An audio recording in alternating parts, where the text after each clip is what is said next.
Ano po ang magiging decisive action po ng Philippine government dito sa ginawa ng China? Operational matter po yan sa inulit-ulit discuss ko. talaga.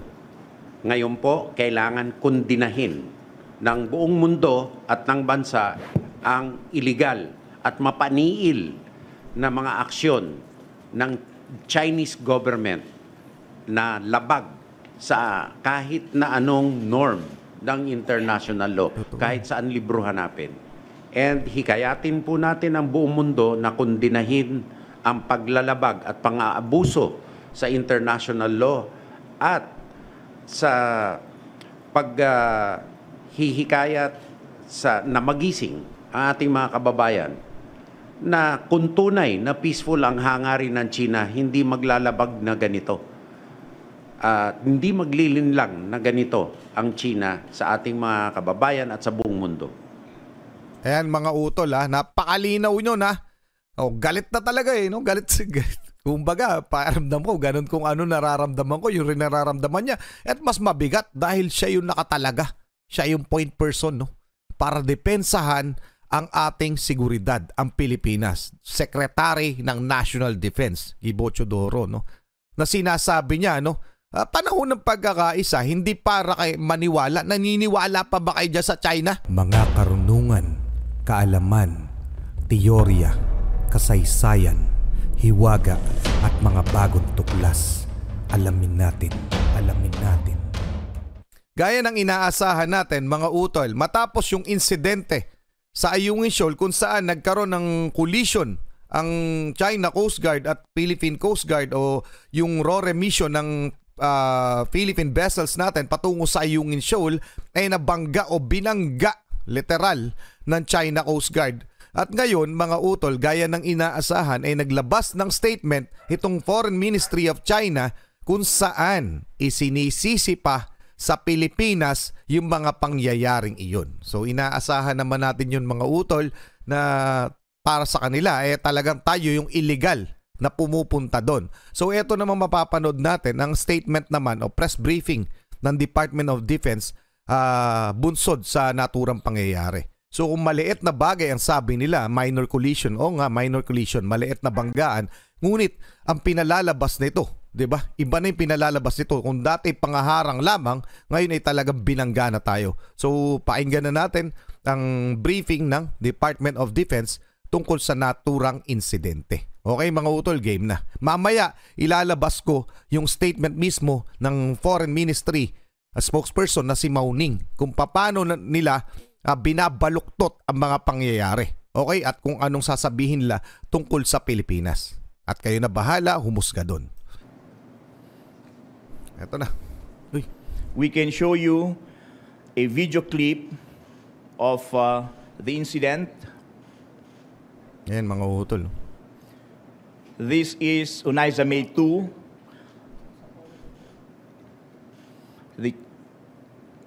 This was immediately after the collision. The Chinese Coast Guard hit the right side of Unaiza May 2. We have another video clip. This is the Philippine Coast Guard vessel, and you notice how close the Chinese militia vessel was. Grabe, no?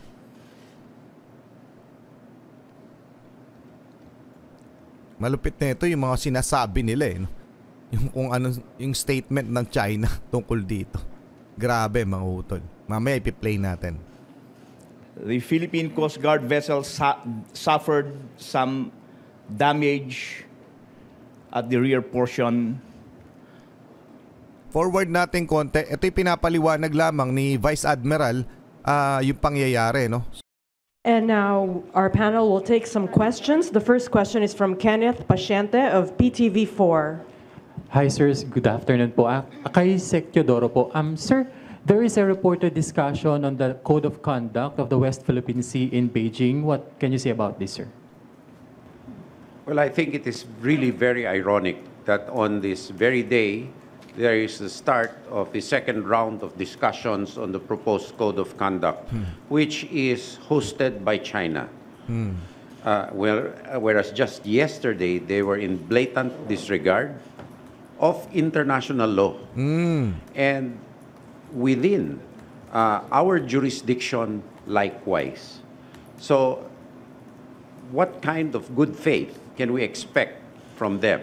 And that we will wait for our representatives to that code of conduct meeting to disclose or to report to our people. Tama si Secretary Gibuchodoro. Anong code of conduct pa? Dito pa lang doon sa statement, hindi pa pala natin piniplay, no? Ipe-play muna natin itong paano ba? Kasi narinig ko, nabasa ko yung statement mismo ng Foreign Ministry nila, si Mauning, kung saan talagang iginigiit nila na mali ng Pilipinas itong lahat ng ito. Yung pangyayari na yan. Dahil illegal nga tayo. Basahin muna natin bago natin i-play yung statement ni Mauning, no? Video statement talaga yon, mga utol. Basahin muna natin yung report, no? Tungkol dito. Ayan, no? China rejects US statement of support for PH after WPS ramming incident. Ito yung mula sa Inquirer.net. Okay, mga utol, ayan yung mga pahayag ni Mauning ng Foreign Ministry. So, basahin natin na mabilis, no?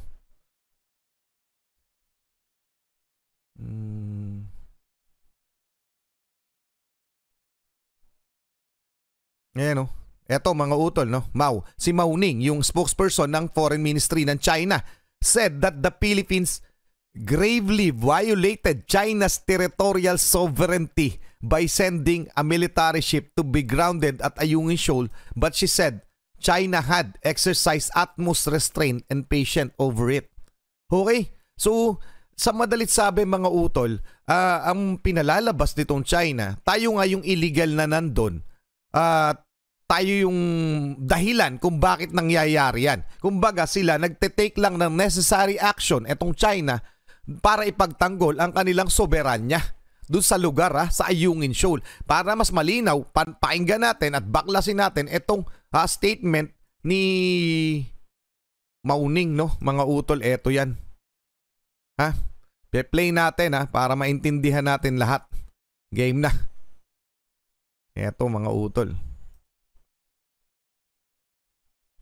中方再次敦促菲方重视中方严正关切，信守承诺，停止在海上滋事挑衅，停止采取危险举动，停止对中国的攻击抹黑，尽快拖走非法坐滩的军舰，避免破坏南海的和平稳定，损害本地区国家的共同利益。中方将继续按照国内法和国际法采取必要措施，坚定维护中国的领土主权和海洋权益。 Teka lang, mga utol, basahin natin para mas malinaw kasi hindi naman natin naiintindihan yung sinasabi pero may English translation dito. So, sabi niya, China once again urges the Philippines to take China's solemn concerns seriously, honor its commitment and stop creating tensions at sea.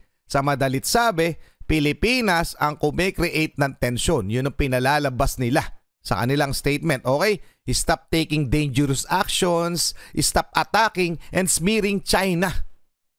Ayan malinaw na malinaw, mga utol. Itigil daw ng Pilipinas ang mga paggawa na mapapanganib na galaw at mag-atake sa China. Bay, grabe. Ganun katindi, no? Tayo pa yung mali. Doon sa ating teritoryo, sila yung dayuhan na nananakop ng teritoryo na yon na pag-aari ng Pilipinas. Tapos ang sasabihin nila, tumigil tayo dahil inaatake natin ang China. Ganon ka-delusional tong mga to. Ganon kawawalang ya. Ayan, malinaw na malinaw yan. Ano pang pruwebang kailangan nating ilabas? Okay? So, and tow away the naval vessels illegally grounded as soon as possible. Yung Sierra Madre, yung BRP Sierra Madre na nakastation sa Ayungin Shoal, ipaalisin na lang daw natin dahil nga yun yung nagkokos ng gulo dahil kanila nga daw yung Ayungin Shoal.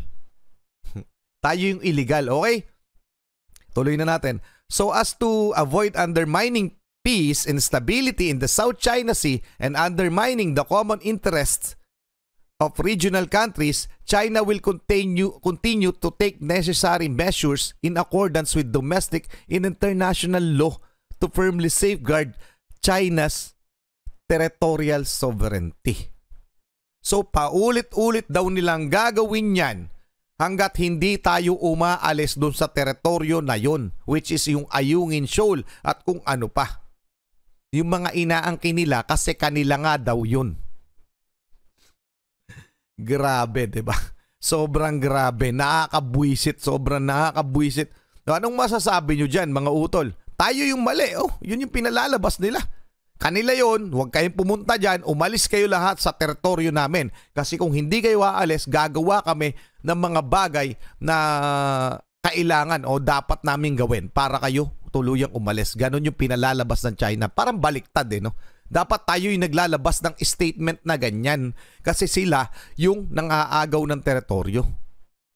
Baliktad Ganon yung pinalalabas nila instead na wala na tayong magagawa no? Yun yung nasa isip nila Okay, tuloy muna natin mga utol. Meron pa yan. 美国国务院罔顾事实，发表违背包括联合国宪章、联合国海洋法公约在内的国际法精神的声明。 Huwag na natin pakinggan ng gusto dahil hindi naman natin naiintindihan. Basahin na lang natin. Ito naman yung mismong sinabi niya. The United States Department of State disregard the facts, issued a statement in violation of international law. Violation daw. Diyos ko, mamaya na. Including the Charter of the United Nations and the United Nations Convention on the Law of the Sea, and unjustifiably attack China's legitimate and lawful actions to safeguard and enforce rights on Ren-Ai Reef, Second Tomas Shoal, which is yung Ayungin Shoal. In the Nansha Islands, Spratly Islands, Nansha Island na tawag nila. The United States endorsed the infringement and provocative acts of the Philippines with very sinister intentions, which China is strongly dissatisfied with and resolutely opposes. Okay? Sa madalit sabi, itinisisi nila sa United States of America kung bakit inilalaban ng Pilipinas ang karapatan. Kasi nga, ganito no? Ganito yung pinalalabas nila ng China. Amin yan. Huwag niyong agawin. Huwag kayo pumunta dyan. Yan, yung West Philippine Sea, yung Spratly Island. Amin yan lahat. Yung inaangkin namin, amin yan. Dapat, wala kayo dyan. Kayo, Pilipinas, wala kayo dyan. Etong United States, parang sinusulsulan at tinutulungan pa ang Pilipinas sa mga maling ginagawa. Galing, di ba? Baliktad na baliktad talaga sinasabi nila, mga utol. Igalang ang international law sila ngayon ng... Ay, nako. Grabe. O, anong masasabi nyo dyan? Malinaw na malinaw yan, mga utol. Ha?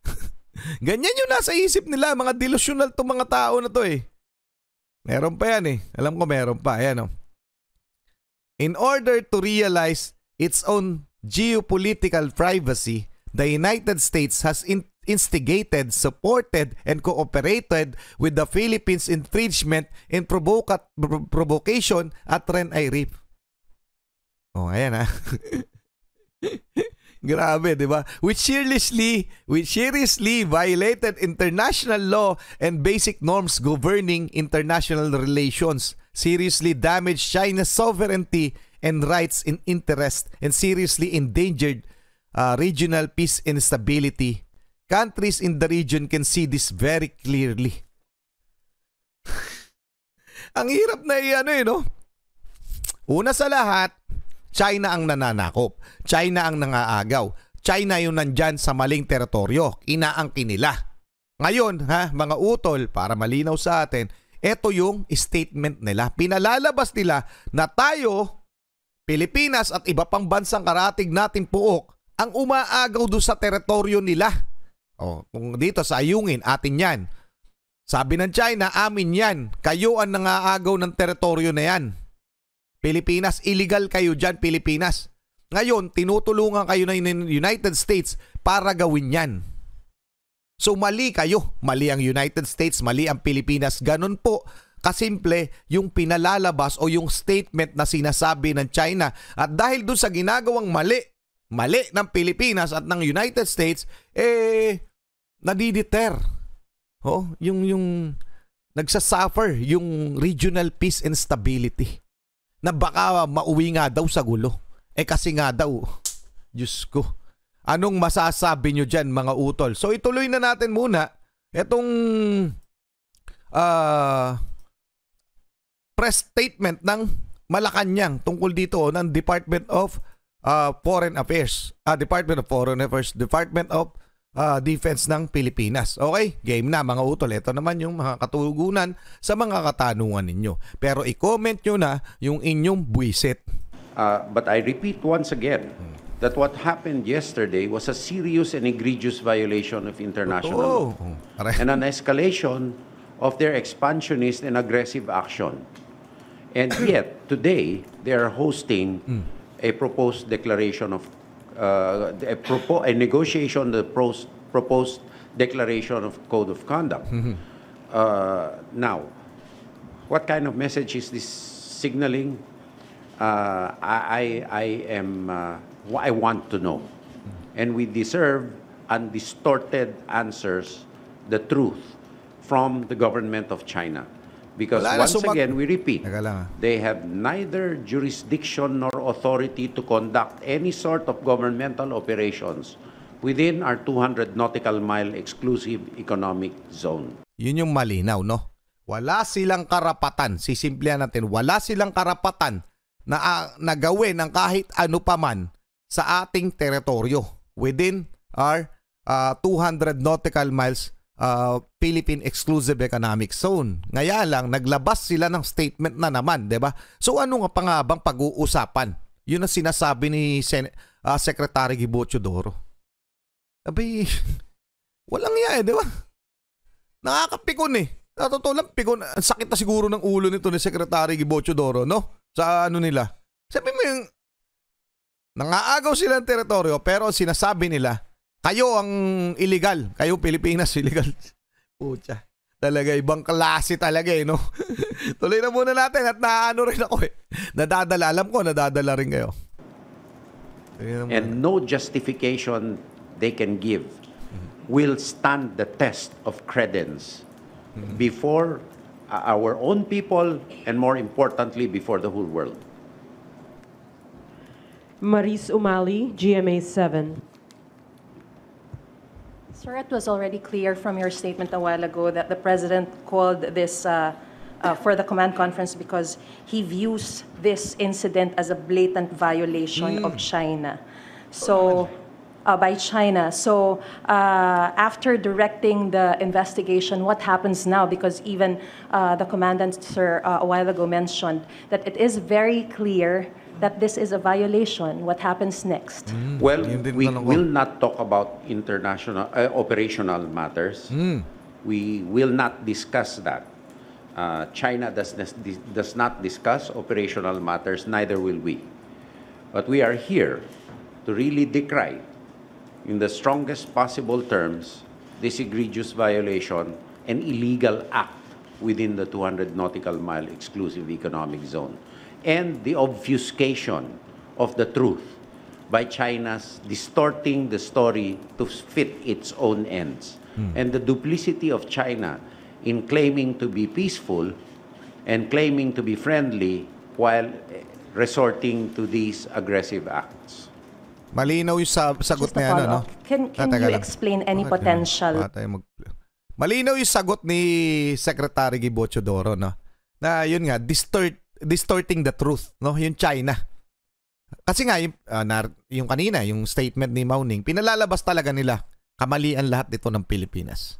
Kung wala sila dyan sa teritoryo na yan, walang mangyayari. Kayong lumilikha ng gulo dito sa rehiyon na to.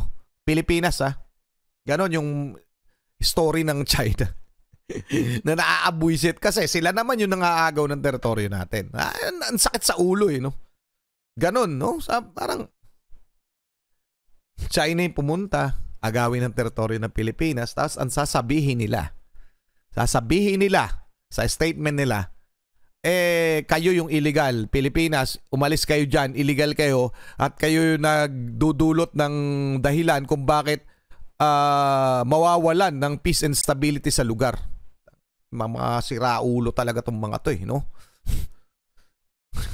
Ano na ako wala na akong masabi. Kumbaga, speechless talaga ako dahil sa mga ano na to Kasi nagpipigil ako, mga utol, ng mga sasabihin. Okay? So yung kaya lang tanggapin ni YouTube, ang kaya ko sabihin dito, pero alam ko, nararamdaman nyo yung sinasabi ko at naiintindihan nyo. Okay? Tuloy na muna natin para matuloy ang ating pangigigit. Grabe, no? Ano pa nga bang aasahan? We will not go into any operational details. Good. Thank you, sir. Good. Maricel Halili, TV5. Microphone, please. Kumbaga parang sinasabi ni Secretary Chodoro na hindi namin i-discuss in public itong mga susunod naming hakbang. Pero huwag kayong mag-isip na walang hakbang ang ating gobyerno. Meron po yan.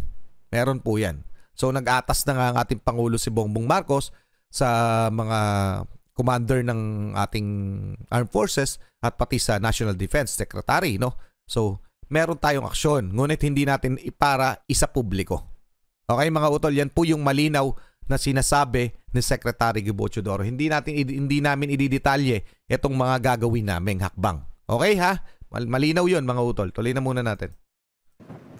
Hi sir, magandang hapon po. Sir, once again, ganun uli yung pahayag ng China saying or making an appeal to the Philippine government na tuparin yung pangako natin. Is it clear what promise yung tinutukoy ng China dito once again? And again, sinabi nila na nag-practice sila ng restraint and patience when this happened. Your thoughts on this, sir? Well, in law, we have a principle called the thing speaks for itself. Was that restraint? I don't think so. Any unbiased person with a modicum of reason will see that this is not restraint. And there was another attempt to distort the narrative by saying there was a supposed promise. That has been put to rest already, that there is no promise, and if ever there was such was, if ever, rescinded. Which we do not accept, rescinded. We cannot compromise within our 200 nautical mile exclusive economic zone within the bounds of our Constitution. Our Constitution is clear about our territorial integrity and sovereignty, of which there can admit of no compromise, particularly in the face of the arbitral award. So their preface to their statements, and their statements are to us a distortion of the truth. Malinaw Next, yan. we have Ann Soberano, Bombo Ray. Pakinggan natin kasi masasagot dito yung mga tanong nyo. Hindi ko pa rin naririnig to. Sir, good afternoon. Ang tanong ko po is, bukod po sa paghahain ng diplomatic protest, ay magsasampa po rin ba tayo ng kaso sa United Nations General Assembly? Hindi ko wala po sa aming jurisdiction na pag-usapan yan. Ito lang po na nakaloob po sa aming statement ang aming maaring ihayag sa kasalukuyan. Tama. Sir, with this incident sa West Philippine Sea, panahon na ba para pagtuloyin na natin itong mga gagawing development sa ating Pag-asa Island? Magiging operational matter nga lahat itong mga katanungan po nila. Hinihimok na lang po namin na ang pagkakaisa ng ating bansa sa likod ng gobyerno sa ating mga hakbang upang isigurado o isecure ang territorial integrity at sovereignty ng ating republika. At kaya po ibinabuti ng ating pamahalan sa liderato po ng ating Pangulo na maghayag ngayong araw na ito upang sa ganon hindi na po kumalat ang fake news at anumang mga espekulasyon. Wala po tayong pwedeng gawing espekulasyon kung anong mga susunod na hakbangin dahil wala pa po kaming hinahayag. Kaya maniwala na lang po sa ating gobyerno, Huwag po itong maging ugat ng pagtatanim Watak-watak. ng fake news ng China at ng iba pa upang tayo'y magkawatak-watak o magkadebate ng malaki sa mga issue na ganito. Dahil sa oras po na ito, kailangan po ng pagkakaisa na ating bansa. Ayan, Sir, mga utol sobrang linaw yan. Kasi may mga lumalabas talaga na, yung alam mo yun, ano ba, peddlers ang tawag ba yan? Na, hindi ko na alam yung termino. Anyway, di ba may, alam natin, no? Ewan ko kung aminado sila. Hindi naman nila inaamin na merong infiltrated tayo ng China, no? Na may mga binabayaran ang China para maglabas na mga Pinoy, maglabas ng mga kakaibang mga impormasyon. Ngayon mga utol, napakalinaw ng statement nito ni Secretary Gibo Teodoro, ha? Ito lilinawin ko lang ulit at parang uulitin ko lang in the same manner pero mas malinaw, ha? Wag tayo magpapaniwala sa mga kung anumang lalabas na statement kung ano man ang plano ng gobyerno natin tungkol sa ating mga teritoryo dahil walang inilalabas ang ating gobyerno. Okay? Malinaw yon. Pangalawa, wag na wag nating iisipin na walang hakbang ang ating gobyerno tungkol sa nangyayari sa ating mga teritoryo. Meron po. May plano ang ating gobyerno ngunit hindi po nila inilalabas. Kasi nga, syempre, ingat lang kasi baka ma-counter ng China. Alam natin may kalaban tayo. So yun lang po. Ito po tama yung sinabi niya, panahon ng pagkakaisa kasi ang pinaglalaban po natin ng Pilipinas ay ang ating teritoryo. Yung pride na rin, integridad na rin ng ating bansa. Papayag ba kayo maagawan tayong teritoryo? Ako hindi. So hindi rin kayo papayag. So hindi rin po pumapayag ang ating gobyerno na agawan tayo ng teritoryo. Ipaglalaban po natin yan. Yun po yung malinaw doon sa statement. Hindi po stated pero implied. Okay ha? Mga utol, malinaw na malinaw yun. Pa-comment ang inyong opinion, tuloy na muna natin. Ayaw mag-play ng ano. Bakit ganun? Last na po, ano po ang magiging decisive action po ng Philippine government dito sa ginawa ng China? Operational matter po yan sa inulit-ulit discuss ko. talaga. Ngayon po, kailangan kundinahin ng buong mundo at ng bansa ang illegal at mapaniil na mga aksyon ng Chinese government na labag sa kahit na anong norm ng international law, kahit saan libro hanapin. We have time for one last question. It's Harley Valbuena, DZME. Natanong na rin po yung question ko pero Galit I'll just na si ask another Secretary question. Gumboto Sir, bukod doon. po doon sa utos sa PCG to investigate the matter, meron pa po bang ibang directive si Pangulo doon po sa command conference kanina? Yung tatlo pong sinabi natin, ang pagkundina, to take it seriously, naturally the government is working behind it, but it's not working behind it, but the government's working very hard in its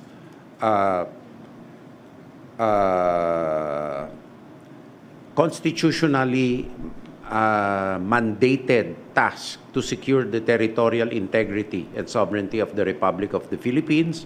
Although we will not discuss operational matters, our diplomatic authorities, the DFA, has summoned Ambassador Huang Xilian not only to give a protest but to condemn No? O the kundinahin. reckless and illegal act of the Chinese government. And lastly, the Philippine Coast Guard has been directed to proceed swiftly with its maritime investigation in accordance with Philippine law. Other matters are purely operational. At uulitin ko po, magkaisa po tayo bilang isang bansa and hikayatin po natin ang buong mundo na kundinahin ang paglalabag at pang-aabuso sa international law at sa paghihikayat na magising ang ating mga kababayan na kung tunay na peaceful ang hangarin ng China, hindi maglalabag na ganito. Hindi maglilinlang na ganito ang China sa ating mga kababayan at sa buong mundo. Ayan mga utol napakalinaw nyo na. Galit na talaga no? Galit. Kumbaga, pakiramdam ko, ganun kung ano nararamdaman ko, yung rin nararamdaman niya. At mas mabigat dahil siya yung nakatalaga. Siya yung point person, no? Para depensahan ang ating seguridad, ang Pilipinas. Secretary ng National Defense, Gibo Teodoro, no? Na sinasabi niya, no? Panahon ng pagkakaisa, hindi para kay maniwala. Naniniwala pa ba kayo dyan sa China? Baliktad yung sinasabi nila sa kanilang ginagawa. Inaagawan tayong teritoryo, sinisira tayo sa mundo na parang pinalalabas tayo yung mali sa pagtatanggol ng ating teritoryo. Ganon kawawalang ya. Ngayon may mga Pinoy daw na, di ba? Meron naman talaga eh. Yung mga bayad. Well anyway, mga utol, kita nyo naman, no? Ayan na ha. Ayan na. Nakalatag na ha. Niloloko tayo ng mga Chekwa na yan. Sana naman yung mga kapwa Pilipino ay magkaisa tayo. Suportahan natin ang ating gobyerno. Ito ginagawa ko para malabas at makita ninyo kung anong ginagawa, tunay na ginagawa ng China dyan sa ating mga teritoryo na inaangkin nila at tayo pa yung gustong palayasin. Ngayon mga utol, pa-comment ang inyong opinyon. Hanggang dun lang muna. Maraming salamat sa mga taong nandito, no? Yung mga yan, kudos po sa inyo mga sir, Secretary Gibo Teodoro at sa lahat ng Armed Forces of the Philippines at kasama ang ating Pangulo. May ginagawa po ang ating gobyerno tungkol sa mga issue na yan. Suportahan po natin sila. Hindi lang po madiscuss kasi nga, syempre, baka makounter ng China kung ano pa man. Tama yun. So, feeling ko wag na. Pero yun isa sa mga dapat na gawin yung magtayo na ng mga komunidad doon sa ating mga teritoryo. I-disregard na yan puta. Ano na yan? Kasi wala nang wala nang gamot. Wala nang gamot. Wala nang usapin na magpapatino sa kaisipan nitong China dahil may paniniwala silang sarili.